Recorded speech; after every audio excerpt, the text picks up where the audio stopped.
In anthropology, kinship is the web of social relationships that form an important part of the lives of most humans in most societies, although its exact meanings even within this discipline are often debated. Anthropologist Robin Fox states that, "The study of kinship is the study of what man does with these basic facts of life: mating, gestation, parenthood, socialization, siblingship, etc. Human society is unique," he argues, "in that we are working with the same raw material as exists in the animal world. But we can conceptualize and categorize it to serve social ends. These social ends include the socialization of children and the formation of basic economic, political and religious groups." Kinship can refer both to the patterns of social relationships themselves, or it can refer to the study of the patterns of social relationships in one or more human cultures. Over its history, anthropology has developed a number of related concepts and terms in the study of kinship, such as descent group, lineage, affinity, affine, consanguinity, cognate and fictive kinship. Further, even within these two broad usages of the term, there are different theoretical approaches. Broadly, kinship patterns may be considered to include people related by both descent, i.e., social relations during development, and by marriage.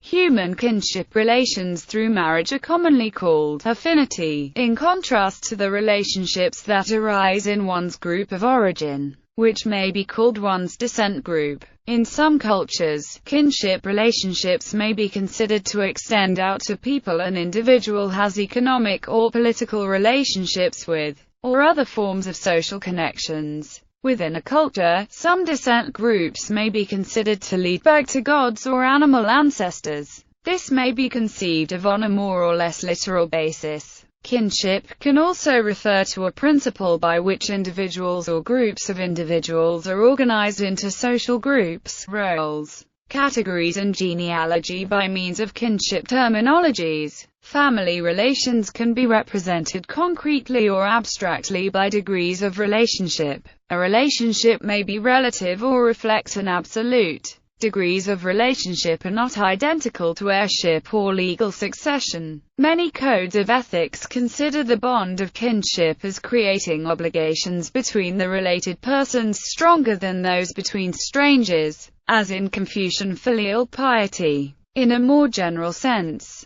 kinship may refer to a similarity or affinity between entities on the basis of some or all of their characteristics that are under focus. This may be due to a shared ontological origin, a shared historical or cultural connection, or some other perceived shared features that connect the two entities. For example, a person studying the ontological roots of human languages might ask whether there is kinship between the English word seven and the German word sieben. It can be used in a more diffuse sense as in, for example, the news headline, "Madonna feels kinship with vilified Wallace Simpson," to imply a felt similarity or empathy between two or more entities. In biology, kinship typically refers to the degree of genetic relatedness or coefficient of relationship between individual members of a species. It may also be used in this specific sense when applied to human relationships, in which case, its meaning is closer to consanguinity or genealogy.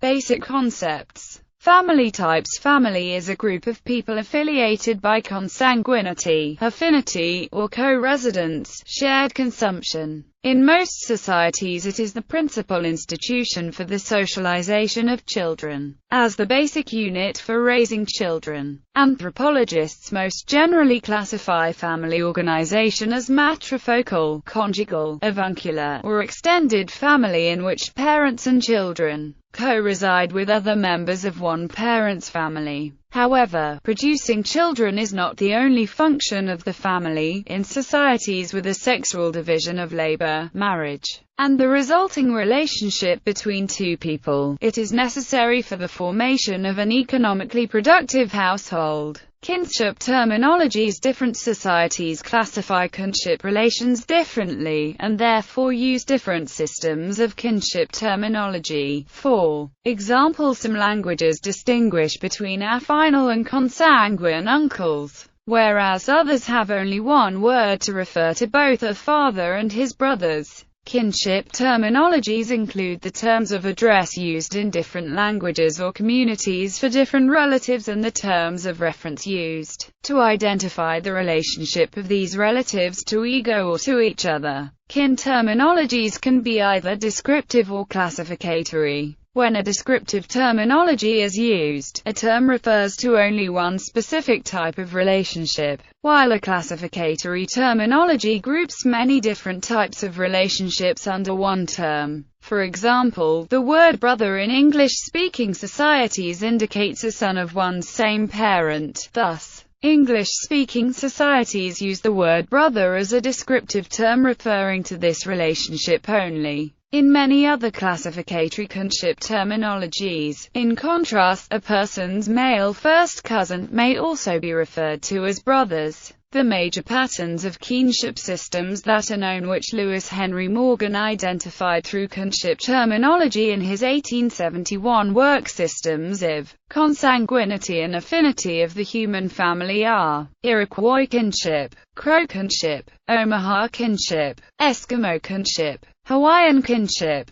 Sudanese kinship. There is a seventh type of system only identified as distinct later, Dravidian kinship. Most Australian Aboriginal kinship is also classificatory. The 6 types that are not fully classificatory are those identified by Murdoch prior to Lounsbury's rediscovery of the linguistic principles of classificatory kin terms. Descent rules. In many societies where kinship connections are important, there are rules, though they may be expressed or be taken for granted. There are 4 main headings that anthropologists use to categorize rules of descent. They are bilateral, unilineal, ambilineal, and double descent.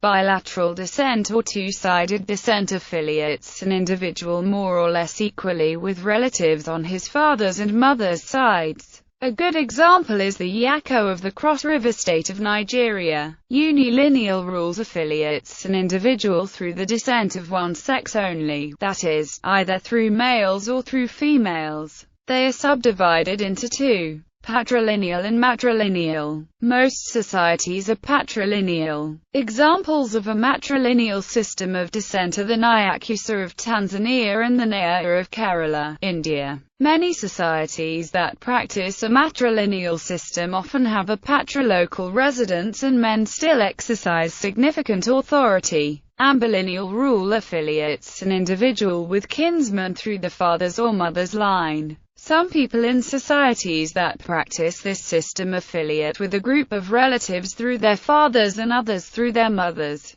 The individual can choose which side he wants to affiliate to. The Samoans of the South Pacific are an excellent example of an ambilineal society. The core members of the Samoan descent group can live together in the same compound. Double descent refers to societies in which both the patrilineal and matrilineal descent group are recognized. In these societies, an individual affiliates for some purposes with a group of patrilineal kinsmen and for other purposes with a group of matrilineal kinsmen. The most widely known case of double descent is the Afikpo of Imo State in Nigeria. Although patrilineage is considered an important method of organization, the Afikpo considers matrilineal ties to be more important. Descent groups. A descent group is a social group whose members talk about common ancestry. A unilineal society is one in which the descent of an individual is reckoned either from the mother's or the father's line of descent. With matrilineal descent, individuals belong to their mother's descent group. Matrilineal descent includes the mother's brother, who in some societies may pass along inheritance to the sister's children or succession to a sister's son.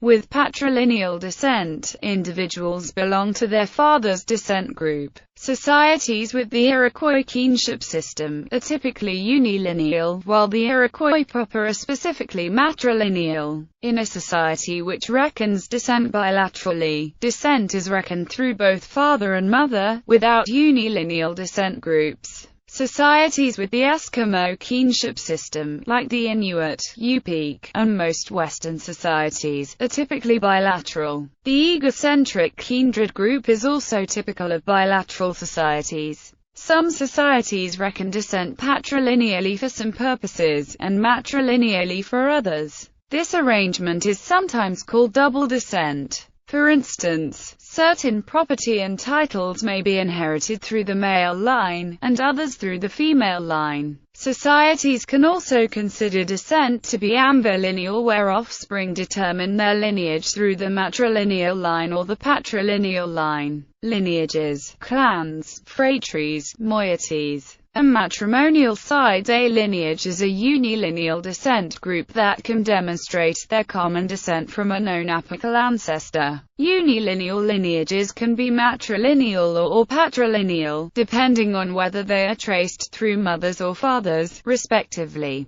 Whether matrilineal or patrilineal descent is considered most significant differs from culture to culture. A clan is generally a descent group claiming common descent from an apical ancestor. Often, the details of parentage are not important elements of the clan tradition. Non-human apical ancestors are called totems. Examples of clans are found in Chechen, Chinese, Irish, Japanese, Polish, Scottish, Tlingite, and Somali societies. A phratry is a descent group composed of two or more clans, each of whose apical ancestors are descended from a further common ancestor. If a society is divided into exactly two descent groups, each is called a moiety, after the French word for half. If the two halves are each obliged to marry out and into the other, these are called matrimonial moieties. Houseman and White have discovered numerous societies where kinship network analysis shows that two halves marry one another, similar to matrimonial moieties, except that the two halves, which they call matrimonial sides, are neither named nor descent groups. Although the egocentric kinship terms may be consistent with the pattern of sidedness, whereas the sidedness is culturally evident but imperfect. The word deme refers to an endogamous local population that does not have unilineal descent. Thus, a deme is a local endogamous community without internal segmentation into clans. House societies. In some societies, kinship and political relations are organized around membership in corporately organized dwellings rather than around descent groups or lineages. As in the House of Windsor, the concept of a house society was originally proposed by Claude L. vi Strauss, who called them socii acute te acute essa maison. The concept has been applied to understand the organization of societies from Mesoamerica and the Moluccas to North Africa and medieval Europe. Eliacute vi Strauss introduced the concept as an alternative to corporate kinship group among the cognatic kinship groups of the Pacific region. The socially significant groupings within these societies have variable membership because kinship is reckoned bilaterally and come together for only short periods. Property, genealogy and residence are not the basis for the group's existence. Marriage is a socially or ritually recognized union or legal contract between spouses that establishes rights and obligations between them and their children, and between them and their in-laws. The definition of marriage varies according to different cultures, but it is principally an institution in which interpersonal relationships, usually intimate and sexual, are acknowledged. When defined broadly, marriage is considered a cultural universal. A broad definition of marriage includes those that are monogamous, polygamous, same-sex and temporary. The act of marriage usually creates normative or legal obligations between the individuals involved, and any offspring they may produce. Marriage may result, for example, in a union between a man and a woman such that children born to the woman are the recognized legitimate offspring of both partners. Edmund Leach argued that no one definition of marriage applied to all cultures, but offered a list of 10 rights frequently associated with marriage, including sexual monopoly and rights with respect to children. There is wide cross-cultural variation in the social rules governing the selection of a partner for marriage. In many societies, the choice of partner is limited to suitable persons from specific social groups. In some societies, the rule is that her partner is selected from an individual's own social group, endogamy. This is the case in many class and caste-based societies. But in other societies, a partner must be chosen from a different group than one's own, exogamy. This is the case in many societies practicing totemic religion, where society is divided into several exogamous totemic clans, such as most Aboriginal Australian societies. Marriages between parents and children, or between full siblings, with few exceptions, have been considered incest and forbidden. However, marriages between more distant relatives have been much more common, with one estimate being that 80% of all marriages in history have been between second cousins or closer alliance. Systemic forms of preferential marriage may have wider social implications in terms of economic and political organization. In a wide array of lineage-based societies with a classificatory kinship system, potential spouses are sought from a specific class of relative as determined by a prescriptive marriage rule. Insofar as regular marriages following prescriptive rules occur, lineages are linked together in fixed relationships. These ties between lineages may form political alliances in kinship-dominated societies. French structural anthropologist Claude Lévi-Strauss developed alliance theory to account for the elementary kinship structures created by the limited number of prescriptive marriage rules possible. Lévi-Strauss thus shifted the emphasis from descent groups to the stable structures or relations between groups that preferential and prescriptive marriage rules created. Degrees. Extensions of the kinship metaphor.